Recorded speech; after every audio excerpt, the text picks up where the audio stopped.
कभी कभी प्यार हमें वहां ले जाता है जहां से वापसी नामुमकिन होती है। ये कहानी है नायरा की, जिसने प्यार किया लेकिन उसे मिला एक खतरनाक राज। बारिश की हल्की हल्की बूंदें खिड़की पर गिर रही थी और नायरा अपनी डायरी के पन्ने पलट रही थी। हर पन्ने पर बस एक ही नाम लिखा था, आरव।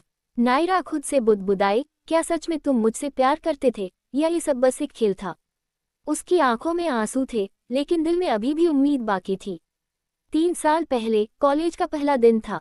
नायरा बहुत सिंपल लड़की थी, न ज्यादा दोस्त न ज्यादा बातें। तभी अचानक कॉरिडोर में किसी से टकरा गई। किताबें नीचे गिर गईं। सॉरी, मेरी गलती थी, एक लड़के की आवाज आई। नायरा ने जैसे ही ऊपर देखा, उसकी नजरें ठहर गईं। वो था आरव। हल्की सी मुस्कान, आंखों में अजीब सी गहराई और एक ऐसा अट्रैक्शन जो नायरा को समझ नहीं आया। तुम ठीक हो? आरव ने हाथ बढ़ाया। नायरा ने हल्की मुस्कान के साथ उसका हाथ थाम लिया और शायद उसी पल वो उसका दिल भी थाम बैठी। धीरे धीरे दोनों की दोस्ती होने लगी। क्लास, कैंटीन, लाइब्रेरी, हर जगह अब दोनों साथ दिखते थे। आरव हमेशा नायरा का ख्याल रखता था, उसके लिए नोट्स बनाना, उसके पसंद की चॉकलेट लाना। नायरा को लगने लगा था कि यही प्यार है। लेकिन आरव की आंखों में कभी कभी एक अजीब सी बेचैनी दिखती थी, जैसे वो कुछ छुपा रहा हो। एक दिन नायरा ने पूछा, आरव क्या तुम मुझसे कुछ छुपा रहे हो? आरव कुछ पल के लिए चुप रहा, फिर मुस्कुराकर बोला, नायरा, अगर मैं सच बताऊंगा तो तुम मुझसे दूर हो जाओगी। नायरा का दिल धड़क उठा। ऐसा क्या सच है जो हमें अलग कर सकता है? आरव ने उसकी आंखों में देखा और कहा, अभी नहीं, सही वक्त आने पर सब बता दूंगा। प्रेजेंट। नायरा डायरी बंद करती है और धीरे से कहती है, तुमने सच बताया ही नहीं आरव, बस मुझे तोड़कर चले गए। तभी उसका फोन बजता है। Unknown number. हाथ कांपते हुए उसने कॉल उठाया। हेलो। दूसरी तरफ से वही आवाज आई जिसे वो 3 साल से भूलने की कोशिश कर रही थी, नायरा, मैं वापस आ गया हूँ। फोन हाथ में था और नायरा का दिल तेजी से धड़क रहा था। नायरा, मैं वापस आ गया हूँ। आरव की आवाज अब भी वैसी ही थी, गहरी और सीधी, दिल में उतर जाने वाली। नायरा कुछ सेकंड तक कुछ बोल ही नहीं पाई। उसकी आंखों से आंसू अपने आप बहने लगे। तुम अब क्यों आए हो? उसने खुद को संभालते हुए कहा। दूसरी तरफ कुछ पल की खामोशी रही, फिर आरव बोला, क्योंकि इस बार मुझे सब सच बताना है और तुम्हें सब जानने का हक है। नायरा का दिल एक पल के लिए रुक सा गया। 3 साल पहले भी तुमने यही कहा था, लेकिन तुम चले गए बिना कुछ बताए। आरव की आवाज में इस बार दर्द था। मैं मजबूर था नायरा, अगर रुकता तो शायद तुम्हारी जान खतरे में पड़ जाती। नायरा हैरान रह गई, मेरी जान? आखिर तुम कहना क्या चाहते हो? उसी वक्त नायरा के घर के बाहर एक काली कार आकर रुकती है। उसमें बैठे 2 आदमी नायरा के घर की तरफ देख रहे होते हैं। यही है वो लड़की। फोन पर आरव जल्दी जल्दी बोलता है, नायरा, ध्यान से सुनो, तुम्हें अभी के अभी घर से निकलना होगा।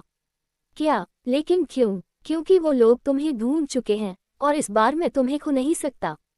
नायरा का दिमाग काम करना बंद कर चुका था, लेकिन दिल कह रहा था, आरव झूठ नहीं बोल रहा। तभी डोरबेल बजती है। नायरा डर जाती है। आरव, कोई दरवाजे पर है। आरव घबरा जाता है, दरवाजा मत खोलना, वो लोग हो सकते हैं।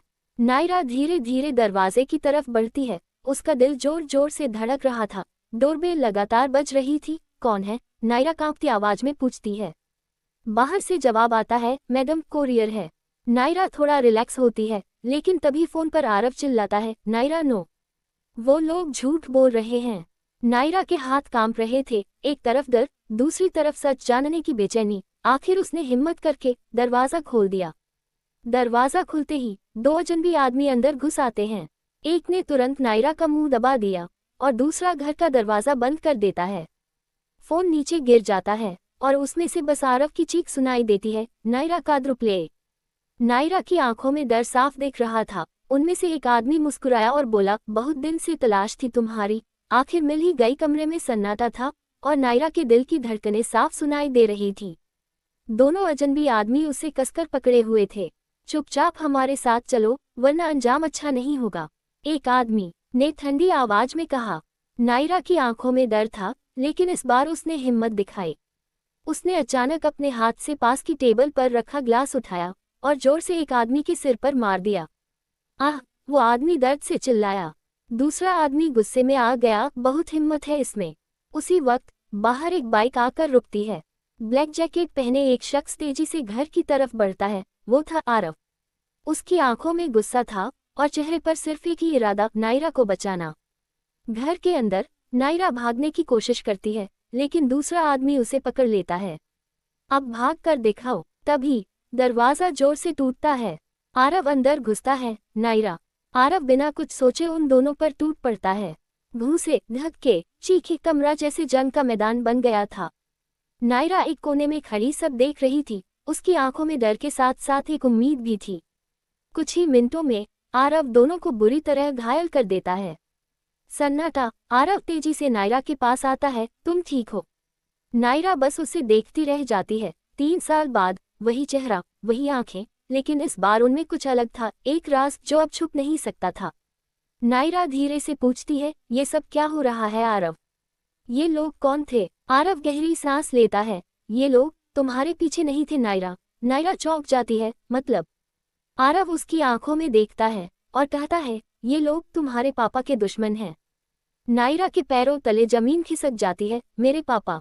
लेकिन वो तो 5 साल पहले मर चुके हैं। आरव धीरे से बोलता है, नायरा, तुम्हारे पापा की मौत एक हादसा नहीं थी, उनका मर्डर हुआ था। नायरा की आंखों से आंसू बहने लगते हैं। क्या? उसका पूरा अतीत जैसे एक झटके में बदल गया। आरव जेब से एक पुरानी फोटो निकालता है जिसमें नायरा के पापा कुछ लोगों के साथ खड़े थे, और उन लोगों में से एक चेहरा देखकर नायरा का दिल रुक जाता है। जिसे वो अपना समझ रही थी, वही निकला उसका सबसे बड़ा दुश्मन। और अब खेल शुरू हो चुका है। अगर आपको कहानी पसंद आ रही है तो वीडियो को लाइक जरूर करें।